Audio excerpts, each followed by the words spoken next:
We'll hear argument next this morning in Case 10-6, Global Tech Appliances versus SEB S.A. Mr. Dunnigan. Mr. Chief Justice, and may it please the Court. The standard for the state of mind element for a claim for inducing patent infringement should be, did the accused inducer have a purpose to induce a third party to engage in acts that the accused inducer knew infringed the patent? That's what I'll call the purposeful culpable test.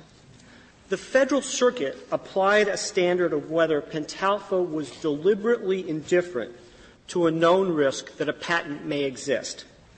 The Federal Circuit's deliberate indifference test was not a willful blindness test. Willful blindness would have required both an awareness of a high probability that a patent would exist and a deliberate effort to avoid learning the truth. That's okay as far as you're concerned. You consider that comes within your first test? Your Honor, deliberate indifference would not fall. Oh, would not, but willful blindness would. No, Your Honor. Willful blindness would not fall within our purposeful culpable test. So even willful blindness wouldn't be enough. Willful blindness is not a purpose, Your Honor. You said that the particular patent, the defendant would have to know that the device infringed the particular patent. I think that would be a standard that would be impossible to meet. We'd have to know it was patent number, whatever it was, 312? Well, you wouldn't have to know the patent number, Your Honor, but what you would have to know is that the product which you are inducing a third party to make, use, or sell would be within the scope of the claims of a particular patent. If you don't know that, then you're literally — But you can keep yourself ignorant of it. I mean, for example, you pointed out that the device that was copied was purchased in Hong Kong, so it didn't have any marking. But the same Pentalpha could have bought the device in Montgomery Ward, looked to see if it had a patent marking. Didn't do that. It didn't do that, Your Honor. What it did was better. It hired a United States patent attorney to conduct a search to see if there was any patent which was infringed. But didn't tell that patent attorney that they had reverse engineered a particular product. If the attorney had been told this device copied the SEB fryer, isn't it 99, 100, 44, 100% sure that the attorney then would have found this patent? We don't know, Your Honor. We don't know why the patent search failed. It could have failed for a number of reasons. I didn't ask you about this patent search. I said, if they had told the patent attorney, we have copied a particular fryer, it's SEB's fryer, now find out if it infringed any patent. Do you think an attorney would not have found the SEB patent? It's possible that he wouldn't have. Maybe it's more probable that he would have. There's just no evidence on that in the record, Your Honor. Well, why wouldn't you tell him if you're honestly interested in finding out whether there's a patent that you're infringing? Why wouldn't you tell him? The reason we're concerned is that we have reverse engineered this from somebody else's product. Just check to see if SEB has a patent on any of this stuff that was reverse engineered. That's what I would have done. Your Honor, maybe that's what you have done. Maybe that's what I would have done. But the standard of that business, what they had done in the past, was to give their design drawings to the patent attorney and say, objectively, check these design drawings. Their practice was not to notify the attorney. Was their practice to reverse engineer from other people's products? Yes. I mean, I can understand when you have a new product of your own, of course, you just give it to an attorney. Yes. But where you have reverse engineered, not to tell them that it was reverse engineered, seems to me really trying to keep yourself in the dark. What you want to get from the attorney is a piece of paper that he can show to Montgomery Ward that, this product is not, and as it turns out, Montgomery Ward did accept it and got hit with liability for infringing a patent. I find that really incredible. that in an honest attempt to find whether there was any patent infringement going on, you wouldn't even tell the patent attorney that you reverse engineered somebody else's product? Your Honor, looking back at this in hindsight, there's no question that if they had to do it again, they would have taken the additional step. No, they wouldn't. No. Well, from an objective perspective, Your Honor, if you're giving the design to the attorney and you're saying do a complete search, it seems to me that that's the antithesis of being willful blind, because you're hiring a specialist to go out and look for the answer for you. Now, the gold standard was not met, but the gold standard would rarely be met in any of these cases. Your position is that even willful blindness isn't enough. You have to have actual knowledge that the item is patented, right? That is correct, Your Honor. So if the attorney had called up your client and said, I have an answer for you, and the client said, well, you know what, on second thought, I really don't want to know, because if I have actual knowledge, that may put me in a box, so forget about it. And there's no liability. Well, I would disagree in that situation, because most probably the knowledge of the attorney in that situation, because he's been hired by the client, would be imputed to the client. So I could see a different result in the hypothetical that you posited. Why wouldn't the rule that you're setting forth, willful blindness, not being a part of it, mean that nobody would ever get a patent search? Because what would be the inducement to do that? Well, Your Honor, right now, under the Seagate case in the Federal Circuit, there is no inducement to go get a patent search. Under the Seagate decision, if a party — No, but you're not presumed to copy other people's items, which is the difference. Is there — let me just ask you something. Assuming we were to find a willful blindness test to actual knowledge, the facts of your case, the fact that they did not give the name of the product that they copied to their patent attorney, is that just, as a matter of law, willful blindness? No, Your Honor. I don't think that's willful blindness as a matter of law. Willful blindness under the Santos standard has two distinct elements. One would be that there's a high probability that there would have been a patent on that particular product. Do patents — can you do a patent search on the basis of the name of the holder? Yes, you can, Your Honor. And the product that they copied, did it have the name of the holder of the patent? Yes, it did, Your Honor. So what is the likelihood that if they had actually given the attorney the name of the product, that he would not have found the patent? We don't know for sure, but the probability would be greater than 50%, Your Honor. I think it'd be probably 90%, assuming, because there's always errors in searches. But didn't we take this case to determine whether or not deliberate indifference is the standard? I mean, willful blindness, which I don't think an opinion for this Court has ever sustained. Santos was a judgment, was not a majority opinion. That's just a subset of knowledge. If we leave that out, isn't the dichotomy that you present to us the difference between deliberate indifference and knowledge, or purpose, or purposeful, culpable expression of the Grokster standard? Yes. I think to answer the question presented in the cert petition, you really need to determine what the standard is. Now, I think we can also decide that it should not be or we can agree that it should not be a deliberate indifference to a known risk that a patent exists, because that would be met in virtually every situation where there was not actual knowledge of a patent. When I look at the language of the statute, I see no scienter requirement whatsoever. Whoever actively induces infringement of a patent. Infringement is strict liability. So if you actively induce somebody to engage in conduct constituting infringement, you're liable as an inducer. Let me explain to you why the language of the statute should not support the interpretation which Your Honor just gave. Let's begin with the word induces. Induces connotes some degree of intent, arguably. Mr. Cruz agrees with that at page 20 of his brief. If you put the word actively in front of the word induces, then you have a heightened intent standard. You have intent, but intent to do what? Exactly, Your Honor. That brings you to the word infringement in the statute. Now, I think it's critical that B uses the word infringement. It does not go back to A and say anyone who actively induces the making, using, selling of a patent device is an infringer. What difference does that make? Because making, using, and selling equals infringement. Because those are the acts, Your Honor. If Congress's intent had been to say we only want to induce acts, it would seem to me the clearest way they could say that is to say making, using, or selling.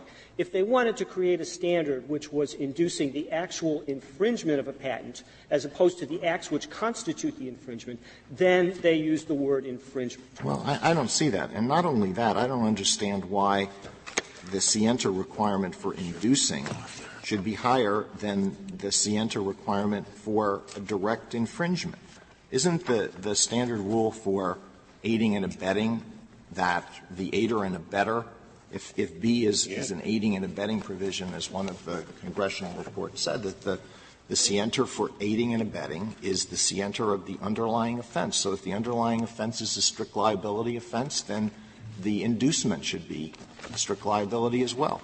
That's not necessarily clear, Your Honor. When you look at 18 U.S.C. Section 2, there's very little case law dealing with strict liability offense and inducements of those. We have been able to identify one Sixth Circuit case from 1989 which deals with the issue, and in that case it holds that there's actually a purpose to cause the underlying crime or violation, not necessarily strict liability.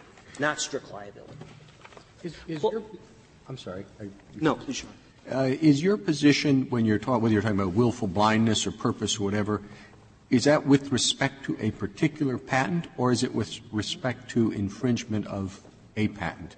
I don't think it's true with deep fryers, but in some areas you almost always know you're going to hit something. Given the nature of the industry, you're going to infringe something. Is that enough? If there's an area, for example, semiconductors, where some amici has stated that there's 420,000 patents dealing with semiconductors, and you know that if you do virtually anything, and especially if you copy, you're going to hit a semiconductor patent owned by somebody. I think that in that rare situation, knowledge that you're infringing someone's intellectual property rights should probably be enough of an directed intent. That would be the basis for inferring a purpose. But here we have. I understand you're in the deep fryer industry, but that standard would bring the semiconductor industry to a halt. No, Your Honor. If you copied a semiconductor and you knew that there were 420,000 patents that were unexpired out there, that would make it, if you didn't do your diligence. Well, I think the problem is even if you do your diligence, given the way patents are these days, there are 420,000, you're never going to know with any degree of comfort that you're not going to infringe something. That's very, very true, Your Honor.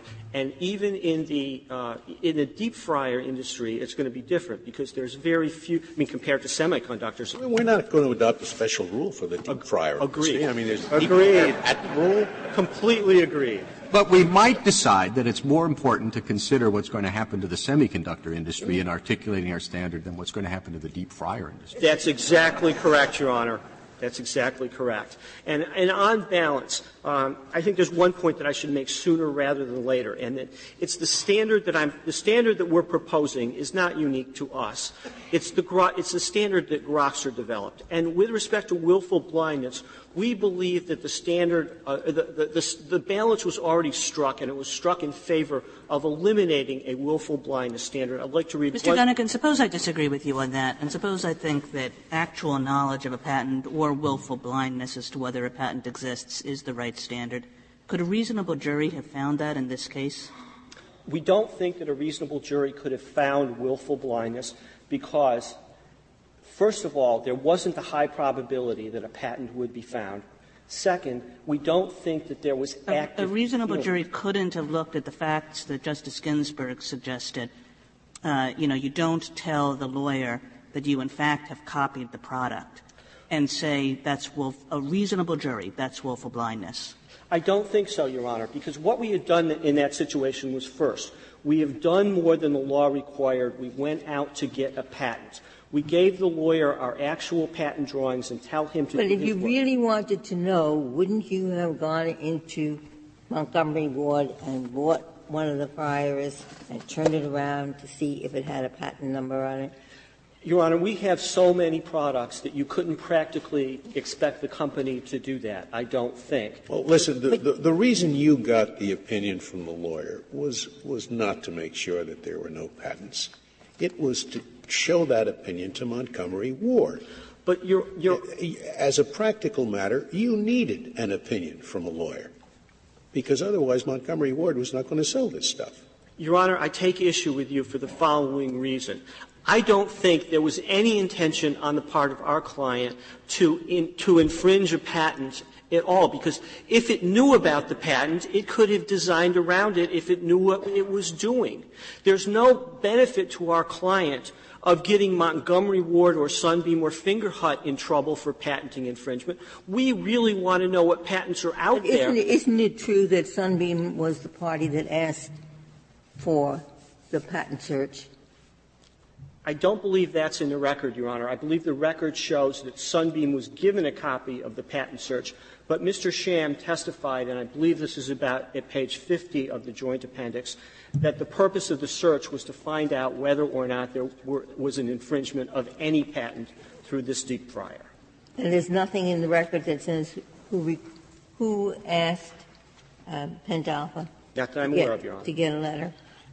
If this isn't willful blindness, I don't know what willful blindness is. Now, maybe you can explain what more would have been required to permit a reasonable jury to find willful blindness. Okay. I think you'd need two things, Your Honor. The first that you would need is evidence that they were going to bump into a patent if they proceeded. Is there the high probability of finding a patent? Now, if you just consciously avoid knowledge in the absence of a high probability, that's not willful blindness. That's not even culpable. Your client, I don't know whether you're using your time most effectively by arguing this point, but your client thought that making a deep fryer that wouldn't burn people's hands if they touched it would be profitable because there wasn't a lot of competition in that market. This was a useful product and apparently one that was different from other deep fryers. Doesn't that in itself suggest, gee, there might be a patent on this? One company is making this, and it seems to be better than what the other companies are making. Maybe it might be patented. Your Honor, the record is that there were 6 or so deep fryers, which were the Cool Touch deep fryers, which they used as references. SEB was not the only Cool Touch deep fryer that was available. Now, to turn back to the issue of whether or not Grokster actually found that willful blindness. Before you pass that question, then why out of the 6 or 7 did they pick the SEB fryer to reverse engineer? They looked at all of them, Your Honor. They reverse engineered all of them. If you look at — And then they copied the design of the SEB. Actually, Your Honor, they improved it. There's functional features that went beyond and were better than what were in the SEB product. For example, they used better metal to make the cast iron pan. They put the But there was a finding that it was an infringement, that the Pentalpha fryer infringed the SEB patent. The jury did find that, Your Honor. Mr. Dunnigan, could I take you to the standard? Because in Arrow 2, we said that the appropriate standard in subsection C was actual knowledge. Why shouldn't we just say it's the same, whether it's B or C? These are just two means of doing a contributory infringement. And the knowledge, willful blindness standard, once we've said it applies to C, it applies to B as well. The reason that you shouldn't take the standard from C is because C deals with non-staples and B deals with staples. Someone can be liable under B if they sell a staple article of commerce, when they can't be liable under C, even if they meet the higher even if they meet the state of mind element under C, which is knowing the patent and knowing that the combination would be an infringement. Therefore, to make sure that B does not swallow C, it's very important that B have a higher state of mind. No, B and C have different standards as to not the knowledge of the patent, but what the person is, the acts that constitute infringement. But that's a different thing from whether they should have different standards as to the knowledge of the patent. Well, when you say there's different standards, the sale of a staple article under B in itself, with a proper state of mind, can be an inducement. The sale of a non-staple article with certain additional conditions can be a violation of C. The action element for B and C is essentially the same for the sale of components, and it wouldn't make any sense to raise it for B, because all you would be doing in that situation is encompassing sellers that were helping their customers do business more effectively, and you wouldn't be getting any more bad guys. The purpose of B is let's get the morally culpable actors. Now, I had thought that you wanted us to take the knowing standard in C and apply it to B. No, Your Honor. Correct me if I'm wrong. I would think you have to go with the Grokster standard, Your Honor. And the reason for that is, one, in Grokster, you found what the state of mind standard was for inducing infringement under B, and you moved that into the copyright law. Then, under Mr. Dunnigan, in Grokster, there was no question as to whether they knew that the things were copyrighted. That was conceded in that case, Your Honor. Yes.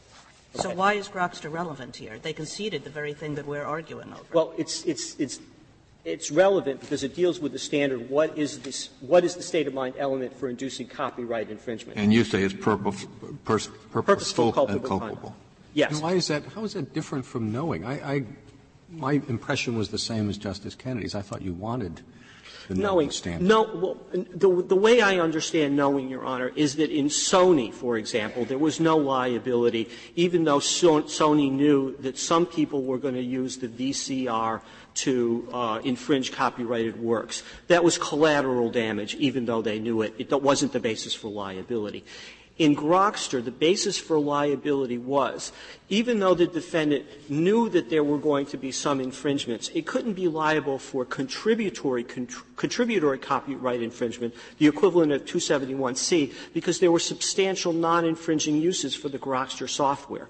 Grokster was allowed to be found liable because the defendants had a culpable objective, they had a culpable purpose, or at least a jury could so find, that they wanted to encourage infringement. I'm a little confused. If you knew that there was a patent under B and you still gave the patented fryer that you know is a patented fryer to Montgomery Ward or Sunbeam to sell, you're not liable under B because why? What act of yours was not purposeful? Your Honor, I believe the first sentence of your question was if you knew that there was a patent. Is that a hypothetical? Yes. Okay. If we knew that there was a patent and we knew the claims of the patent and we read them and we'll go as to let's just stop.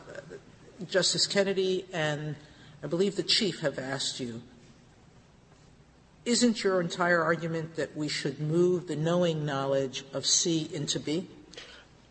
And you said no. No, because it should be higher. It should be the Grokster standard of purposeful, culpable conduct. And the reason for that — Well, then explain to me what's not purposeful or knowing, what's not purposeful, culpable conduct. If you know there's a patent, or we can decide whether knowledge includes willful blindness or not, that's not my issue. If you know there's a patent and you give the product to someone else to sell, how can you not be culpable or — Because, Your Honor, if you could or you could not be, depending on what your purpose is with respect to infringement. If you had a legal opinion which told you that the sale of that product would not infringe the patent, then you wouldn't have a purpose. So you're introducing a mistake of law defense to knowledge. You're saying, I really didn't know that it was unlawful. I knew there was a patent, but I really thought that it wasn't a legal patent, so I was going to violate what I know wasn't legal. Is that what you're saying? Not exactly, Your Honor, because if you're reaching the conclusion that the product is not within the scope of the claims of the patent, I don't think that's law. That's fact. The reason it's not law is that it couldn't be repealed. You can't pass a law abrogating a patent. Why would you get off the hook for making a mistake of law? A mistake of law, generally, you don't get off the hook. What we have here is a mistake of fact concerning the scope of the claim of the patent. Now, granted, under Mark... You would never have any patents enforced under your theory. Yes, we would, Your Honor. Let's take the situation that there was a prior adjudication that the direct infringer was directly infringing. Let's take the situation where there's going to be advertising which references the patent, as there was in Grokster, and says, go infringe it. Let's take the situation where there's internal documents at the company suggesting that there is a purpose to infringe, as there was in Grokster. But if you're – I'm sorry, I don't want to interfere with you. No, Your Honor, please. Well, wait. If the Court has no further questions, I would like to reserve my time. Thank you, counsel. Mr. Cruz. Mr. Chief Justice, and may it please the Court. Whatever test that this Court adopts for inducing infringement, the central objective of that test will be to separate culpable bad actors from innocent corporate actors. And by any measure, Pentalpha in this case was a culpable bad actor.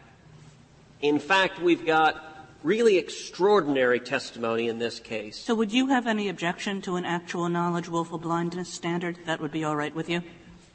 I think that is one of multiple standards this Court could adopt. If this Court were to adopt actual knowledge, I don't think actual knowledge is in the statute, but if this Court were to adopt actual knowledge and conclude also that willful blindness is a long-recognized means of demonstrating actual knowledge, that would support the judgment. I take it that we would do that on the basis of Arrow, too. We would just say that's the standard for C, and that should be the standard for B. Respectfully, Justice Kagan, I don't think that would be an interpretation that is faithful to the text of 271.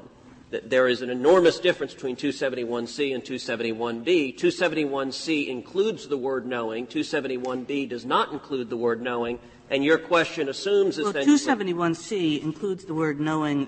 You have to know that an item has no non-infringing uses. That's a different kind of knowledge than the knowledge that we're talking about here.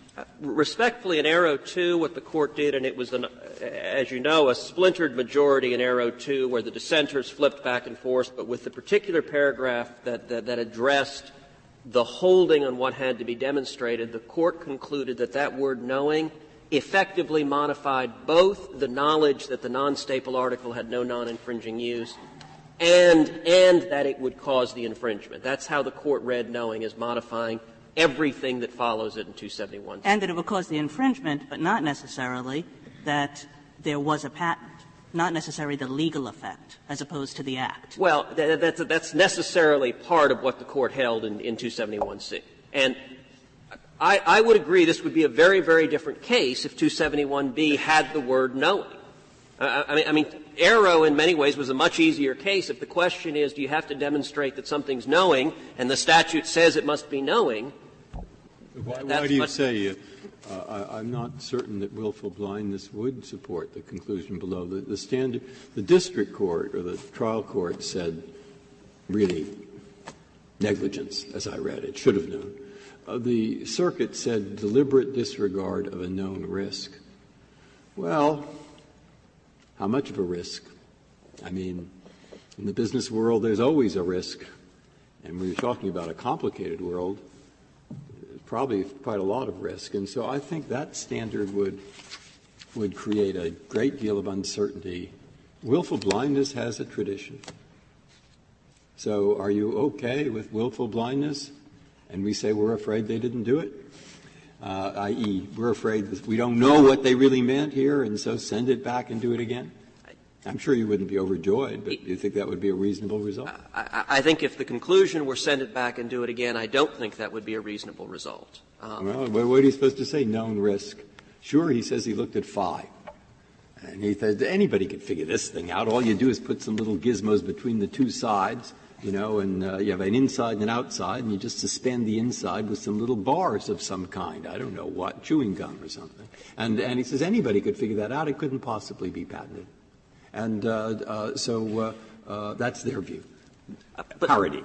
But how much of a risk? See? They'll say, little risk, big risk. So you see why I think we should send it back? Now you tell me why that isn't right. That's what they argued to the jury. And that did I'm not saying they're right in that. I bet they'd lose. I mean, but my problem is, do I accept the words deliberate disregard of a known risk, or do I say the more traditional accompaniment to knowledge is willful blindness, which for all its obscurity at least has a history? The jury heard those arguments. The jury rejected those arguments. The argument that was presented to the jury, although the precise words willful blindness were not used, the argument that was presented to the jury was a willful blindness argument. Well, how was the jury instructed? What the jury was instructed was several things, and the jury instructions at RA 26 and 27. The jury instruction that was used, by the way, was the model jury instruction that has been used since 1998, has been unchanged, and has included largely this language since 1998 over and over and over again. That's the jury instruction we're dealing with. And what? I'm still waiting to hear what it was. It's a complicated instruction, so part of Well, I thought there was some question about it was so low that it, in effect, amounted to a negligence standard. That is part of the argument Pentalpha presents. I don't believe that is accurate. Number one, the jury was instructed that plaintiff had to prove by preponderance of evidence that defendant actively and knowingly aided and abetting the direct infringement. That's part of the instruction, that they actively and knowingly. Where are you reading from, Mr. Cruz? RA 26 and 27. It's the end of the red brief. It's in the red. I don't think that's the part they're complaining about. It's in the red brief, the respondent's brief. That's respondent's appendix, page 26. Toward the bottom, it says if you find that some, and I have a problem that I don't know that they preserve this objection, but let's talk about what the standard ought to be. At the bottom it says if you find that someone has directly infringed the patent and that the defendants knew or should have known that its actions would induce direct infringement. So this means to me that in order to be liable for an inducement, you can be liable if you knew or should have known. Now, if we can just discuss this for a moment, it seems to me that this is the important point in the case, because if you say should have known, then you have a standard that's less than intentional for inducers. And that means that every supplier, every business person that takes a product from a manufacturer has the duty to inquire and to find out if there's a patent. And it's a standard that's less than intentional, and that is a very substantial change or a very substantial burden to impose on those who are selling and distributing products. Justice Kennedy, I don't believe that's correct. Number one, we're certainly not advocating a general burden on all producers to do a patent search. That is not remotely the position. Well, but if you say should have known, that is the necessary consequence of the holding. What I would suggest the import of that language is to allow constructive knowledge, is to allow essentially willful blindness, which was the entire way it was argued to the jury. Well, as you say, willful blindness was never used really until this Court, and this Court has never, in a full opinion for the Court, adopted it even in the criminal context. Justice Can Kennedy, we talk about knowing as opposed to should have known? The argument that was presented to the jury in closing, what trial counsel said, and this is the trial transcript, page 929 through 31, which is not in one of the appendixes in front of you. I apologize for that. But what the transcript says is that Mr. Sham, the CEO, never told his patent lawyer, look, what we're doing is copying this SEB product. What he did, I suggest to you, is he set Mr. Levy up to fail. He set him up to fail by not telling him he had copied the product. That was the theory that was argued as to why they should have known, because this was in effect a sham, that not telling the lawyer about the product, it wasn't an accident. You're presenting to us the proposition, I take it, correct me if I'm wrong, that we should write an opinion that saying that know or should have known is the standard for an inducer. And I question whether that is a wise interpretation and a necessary interpretation of B, especially as we're informed through C as to what B might mean.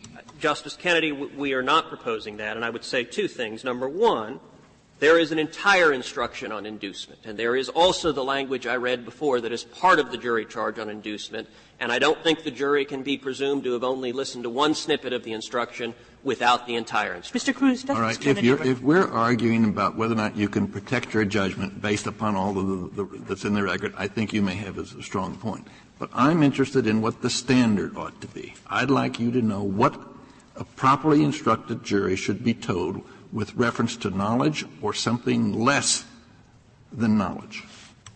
I would suggest, with respect to the language knew or should have known, that if there is not an actual knowledge requirement, which in my judgment is nowhere in the statute, then you have to have something like should have known. Because I don't know what you alternatively instruct. If it's not actual knowledge, then there is a situation where someone is allowed to have constructive. So you're saying that B should have a lesser standard of culpability than C? Absolutely. I don't think the statute makes any sense unless B is understood to have a lesser standard. Otherwise, the inclusion of the word knowing is given no effect. Well, the difference, they say, between B and C is that C applies to a person who makes some really special thing. You know, it looks like a Japanese kabuki theater costume, and it's actually made out of metal, and it's really has a very bizarre thing, and its only use, a good use, is to do this infringing thing. But B can apply to somebody who makes plastic sheets. But B can apply to anybody who makes anything. Is Justice that right? Breyer, under that argument, the statute would be interpreted identically if the word knowing were added to B. And given that they added it to C and not to B. No. Well, the argument is that the words actively induce are meant to be something greater than knowing, not something less than knowing. Because otherwise you're going to hold Aluminum Company of America, if that still exists, liable when it makes these aluminum sheets, because somebody uses an aluminum sheet, apparently with et cetera. You see the problem. And that's quite different when you make this weird kabuki-looking thing that only has one use. And that's why it should be it should be harder to hold that person to contributory infringement, not easier. Now, that's their argument. What do you say? Justice Breyer, that may be a reasonable policy argument. Right. However, that is also a reasonable policy argument for modifying A, because right now the aluminum company is liable under strict liability for direct infringement today. Yeah, but I'd like to get really an answer from you on Justice Kennedy's question, because at the moment I'm not worried about your case. You, of course, are. I understand that. But I am worried about Alcoa or little backyard maker of clay pots, or millions and millions of people make things that are used in millions and millions of ways.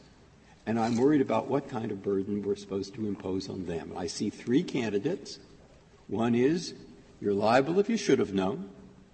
Two is you're liable if you consciously disregarded a risk, a known risk. That's sort of like the model penal code, et cetera, sort of.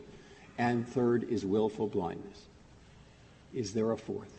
And if there isn't, what do you choose among those three? No, not what you choose. What should we choose? We have suggested three possible standards to be the rule in this case. Mm-hmm. The first, the Court could choose to adopt the standard that was adopted in Grokster. And we have argued at considerable length that under the standard this Court adopted in Grokster, the defendants would be liable and it would uphold the judgment below. That's the broadest standard the Court could adopt. A more narrow standard the Court could adopt is that at a minimum, willful blindness of the patent issue suffices to allow inducement liability. That's a more narrow standard. It would cover a much narrower universe of conduct. It would exclude much of the conduct both Justice Breyer and Justice Kennedy are suggesting. That's a second way this judgment could be affirmed, and a more narrow rule. The most narrow rule we have suggested this Court could adopt is in the limited circumstances when a defendant deliberately copies another commercial product. At a minimum, that defendant has an obligation to ascertain if that specific product has protected U.S. intellectual property, that it's a very minor obligation that is triggered only when you take a commercial product on the marketplace, reverse engineer it, and copy it, because it's a situation that is highly likely to be indicative of bad conduct, to be risking a very substantial infringement of someone else's IP. And in terms of a low-cost avoider, one of the things at footnote 20 of our brief. No, wait, before you go further, what if you do that? Okay. And you get an opinion from a lawyer, as they did here, said you're not violating any copyright or any patent. If they had said 3 words differently, this would be a very, very different case. If they had simply, in talking to their lawyer, said, we copied SEB. Okay. You have to tell the searcher that you copied. Yes. If you specifically copy a product, you have to look to see if that particular product is protected by IP. So is that another standard? Maybe that's an example of what it is to be willfully blind. If, in fact, you go out and copy something that could well be patented, and you don't tell your lawyer, go look up this one, that's willfully blind. Well, and that's why you say they're the same. I don't want to put words in your mouth. Well, the Court could certainly craft the rule, at least narrowly tailored to the facts here, which is copying. And look, copying is not a unique problem. It is a serious problem internationally, with U.S. intellectual property being stolen, copied, and marketed. And if Pentalpha were to prevail, if this Court were to conclude, unless you have actual knowledge, you know to 100% certainty this violates Patent 312, you're immune from liability, that decision of this Court would serve as a roadmap. You're not immune from liability for direct infringement. You're immune from liability, under the hypothetical, for actively inducing. And that's where there's a very substantial policy difference.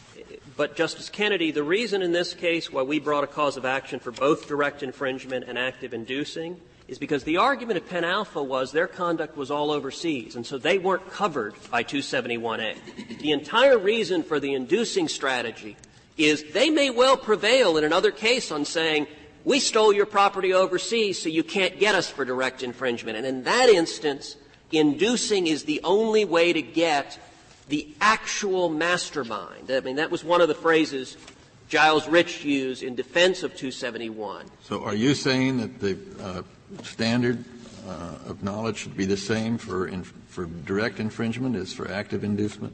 I think there is a reasonable statutory argument to be made that it is the same, namely that it's strict liability. We are not pressing that as the only way to prevail, but I think there is certainly a reasonable statutory. I'm a little confused about the relationship between knowledge and the Grotsker standard. You think knowledge is a more favorable standard for petitioner than Grotsker. You're willing to accept Grotsker but not willing to accept actual knowledge. I do, and I'll tell you why. Well, before you tell me why, do you understand — it's unfair to ask you, I guess, but I understood petitioner to take the opposite position, that Grotsker was a more favorable standard for him than actual knowledge. I agree with you. That's what Petitioner said here. My understanding of Petitioner's position was the same as yours, Mr. Chief Justice, and Justice Kennedy's, that they are effectively requiring actual knowledge. That's what they're urging. Mr. Coons, why aren't you both wrong? That Grotsker didn't deal with the question that we're dealing with, which was knowledge of a patent or knowledge of copyright.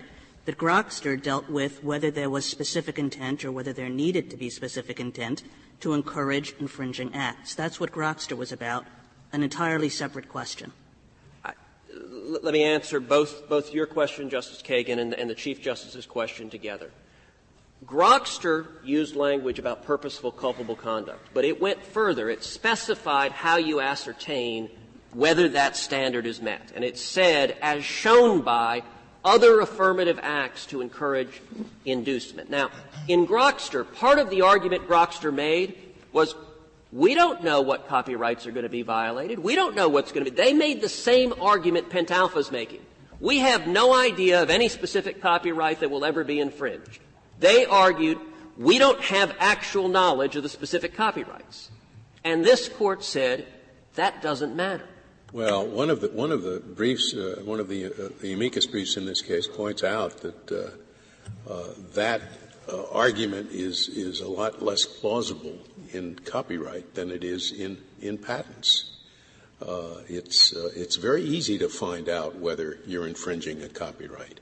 It's very difficult to find out whether you're infringing a patent, especially in the modern age of warehoused patents. I'm not sure that we want to use the same test for copyrights that we use for patents. That policy differential, there may well be differences between patent law and copyright law that are implicated in other cases. Here what occurred is an entire commercial product was copied. It's much more akin to copyright infringement, where the entire product was copied and they just changed the cosmetic features. Well, that's fine.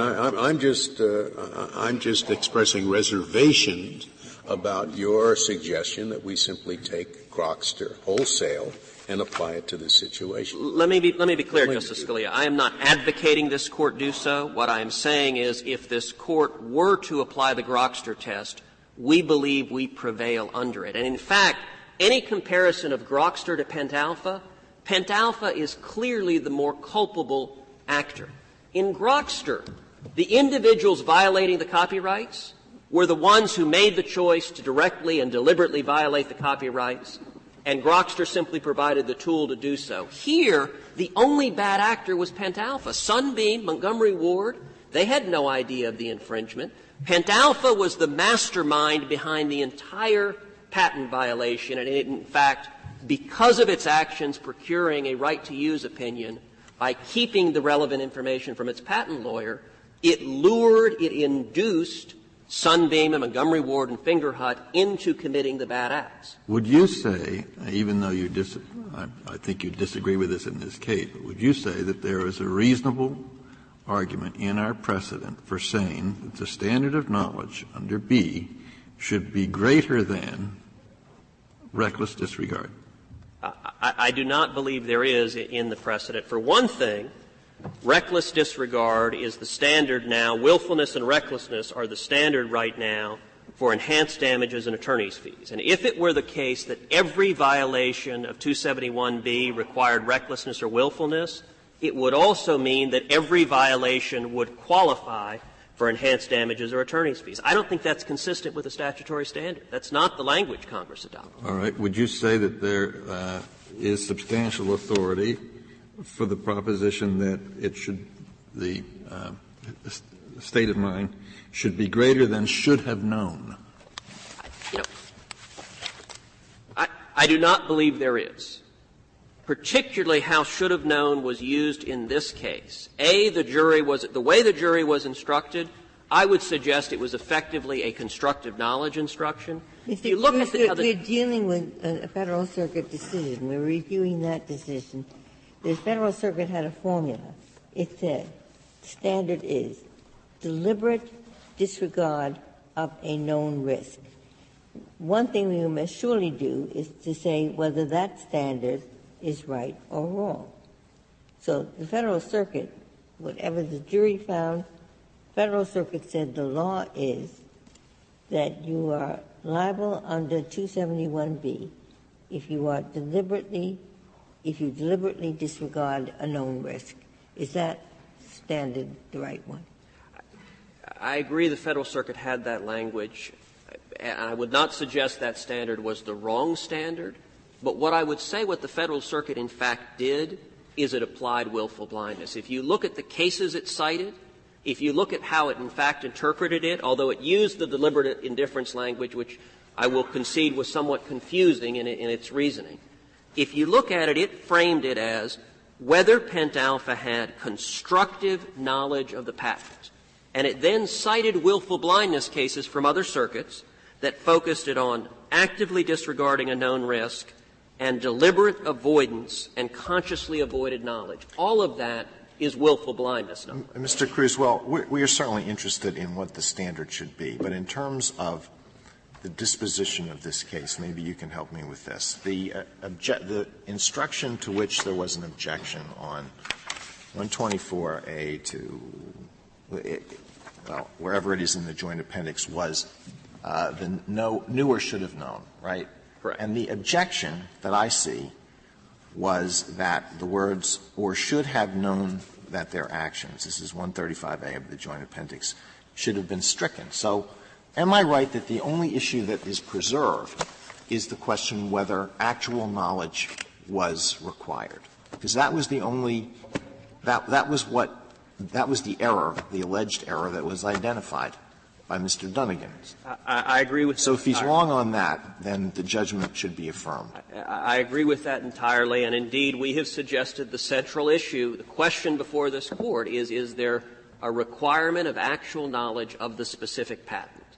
And in my judgment, there is no reasonable argument from the statutory language that in order to be liable under 271B, you must specifically know to 100% certainty this is violating patent number 312. That's the issue they objected. That's the issue that has been brought before this Court, is though, because we still have to define knowledge. If we accept that actual knowledge can have a different definition, just not the should have known definition. Well, we have to define what knowledge what kind of knowledge we're talking about? If it is a case that you must specifically know of the specific patent, it will ensure that I agree with you. We can say that. But how does it help the development of law for us to simply say it's not so much knowledge that you have to know the specific patent by number? I'm going to suggest it's a binary choice. It is either actual specific knowledge of the patent, or it is some form of should have known that allows constructive knowledge. Right, that's where I am at the moment. The should have known or the willful blindness, the disregard. The problem, and it seems like a real problem there, is know what exactly? Well, know there's a risk. Well, at that point, half the country in the business world is very upset because there's always a risk. But Justice and Breyer, the other problem is you say as you move away from that and say no, I mean a real risk, I mean a huge risk, I mean a risk that in fact you almost knew that this was it. Now I can do it with my tone of voice, but I need the words to put in there that are kind of calm people's fears that they're not suddenly going to be held liable because there's some fairly small risk of this. So what words would you use? In this case, you had unusual. I know this case I'm not worried about. I'm worried about what I said. Well, let me suggest what words you could use to resolve this case, because I don't want to just resolve the case. The reason we took the case is because there seem a bunch of standards floating around. Now, I know our interests differ in this matter, but I would appreciate any help you can give me about what I'm thinking now is on words that will quantify the risk that you have to have known about, a risk, so that it doesn't look like some small thing that's always there, but looks like some giant thing that's pretty close to actually. The language that was used in Santos was that willful blindness is when a party aware of a high probability of a fact deliberately avoids learning. All right, what about that? That language would encompass this case. Yeah, it would. And it would not bring in innocent. Okay, that isn't my problem. You say a high probability that. You have to consciously, that's the model penal code, that's the, torts, restatement. You have to consciously disregard a high probability that this item was patented and also meet the other requirements that are part of active inducement. That's what your thought is? I think that would be an acceptable test this Court could. A high probability of what? A high probability that you will infringe this a patent or any patent. With respect to what was happening here, when you copy a commercial product, there is a high probability that product is protected by a patent. And when you engage in what the district court characterized. I'm not interested in what happened here. I mean, we're still talking about a general test. What I would suggest, and that's one of the reasons we proffered the narrow test that is keyed on copying, because copying of completed commercial products is the most egregious. If the Court is concerned about unintended consequences, that narrow rule is the most narrow rule. If I could briefly suggest. Forget the narrow rule. What do you think the rule should be to articulate what Justice Breyer was asking? With respect, my client doesn't care, as long as the result at the end of the opinion is affirmed. I know your client doesn't care, but still we have to write. So what about, to follow it up a little bit, it is knowledge. You're familiar with these areas, so you're helpful. And it's a knowledge or a known or consciously disregarding a known risk where the risk consists of a high probability that that item that you are inducing to be produced will infringe a patent. I agree that would suffice. With respect to why this Court should not remand, if I may very briefly make 3 points. Number one, this case has been going on for 12 years. To remand for a new trial would drag it on to more endless litigation for no purpose. The district court observed below this case was not a close case. It took the jury 109 minutes to resolve against Pentalpha on every single ground that was presented to it. Number two, the jury charge that was sent to the jury was more than sufficient under any of these standards. But number three, the alternative argument we made, there was a finding of direct infringement. That finding of direct infringement is also supported by the damage award, and that's an alternative ground to remand it. Now, in the reply brief, Pentalpha says, focuses on the same differential that the Federal Circuit did between the language of the jury charge and the language of the verdict form. But the only evidence the jury had of the number of units sold by anybody was the stipulation. In their reply brief, they say, well, there could have been some sold in Canada. That was lawyer argument. The only evidence, which everyone agreed, was the stipulation. And if that's true, that supports the damage award. Thank you, Mr. Cruz. Mr. Dunnigan, you have 4 minutes remaining. 5 points in rebuttal, I believe, Your Honor. The first is, what should the standard be with respect to willful blindness? And I do want to call the Court's attention to one sentence in Grokster appearing at page 941 of the opinion. And it provides, this is worth reading, I believe, if liability for inducing infringement is ultimately found, it will not be on the basis of presuming or imputing liability, fault, but from inferring a patently illegal objective from statements and actions showing what that objective was. Now, in the context of an amicus brief from the Solicitor General in that case suggesting a willful blindness standard, it seems to me that that language is a rejection of imputing a willful blindness standard. So you want actual knowledge of the patent. That's your test? The test that we're looking for is the Grokster test. Is there purposeful, culpable conduct? Do you want actual knowledge of the patent? Yes, Your Honor. And that's the issue you preserved with your objection. Not precisely. We preserved other issues beyond that. We preserved both the jury charge by objecting at 135A of the Joint Appendix, and we objected to the judgment as a matter of law motion by making it and saying specifically there's no evidence here that there was actual knowledge of the patent before April 9th of 1998. Now, and after that date, you admit because you continued to sell the product to the retailers. So yes, Your Honor. After Sunbeam is sued, then you are actively inducing infringement. No, Your Honor. At that point, we have actual knowledge of the patent, and the analysis has to go to what was our purpose. For the bulk of that period of time, we had a legal opinion from a very competent New York City lawyer stating that we did not infringe. And the jury, I guess the second point I was trying to make is the jury never evaluated any standard higher than new or — I thought that opinion was after the first finding of infringement, and then you redesigned the product, and that the letter that you got dealt with the redesigned product. I believe your timing is correct, Your Honor. But after, just originally, Sunbeam is sued for infringement. Sunbeam notifies Pentalpha. At that point, Pentalpha is continuing to make sales. Is it infringing? Is it actively inducing infringement? That's a question of fact, Your Honor. The jury resolved it against us. But the point I was trying to make is that for some period of time after that, we had a legal opinion saying we didn't infringe, and we believe that legal opinion from the New York City attorney would prevent or should prevent, as a matter of fact, a finding of purposeful culpable conduct. Now, the second standard I wanted to address was — then you've admitted there was purposeful culpable conduct when you had the original design, and you were sued for actively inducing infringement of that design, by that design.